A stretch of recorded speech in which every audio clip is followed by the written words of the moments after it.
I am Ana Cristina Pelayo from Magalang, Pampanga. I was diagnosed XDR-TB. Ako po ay si Nilda Hitosis Villa ng Barangay Gugon, Kasiguran, Sorsogon. Nagkaroon po ako ng drug-resistant TB. Ako po si Pedro Docot from Bacon, Sorsogon. Nag-drug resistant tuberculosis.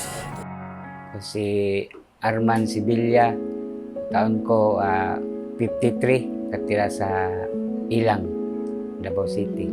Hi, my name is Jojen V. Mangilaya, 30 years old, from Cebu, Philippines, with DRTB. Na-convinced naman ako na mag-enroll sa new regiment or novel regiment. Nung naranasan ko na, nung nakainom na ako ng gamot, sa loob ng 2 linggo nakakatayo na ako. Laser na ang tambal. Niagi 18 kabuk ang akong imnon. May gani karon unom na lang. Laser side effects.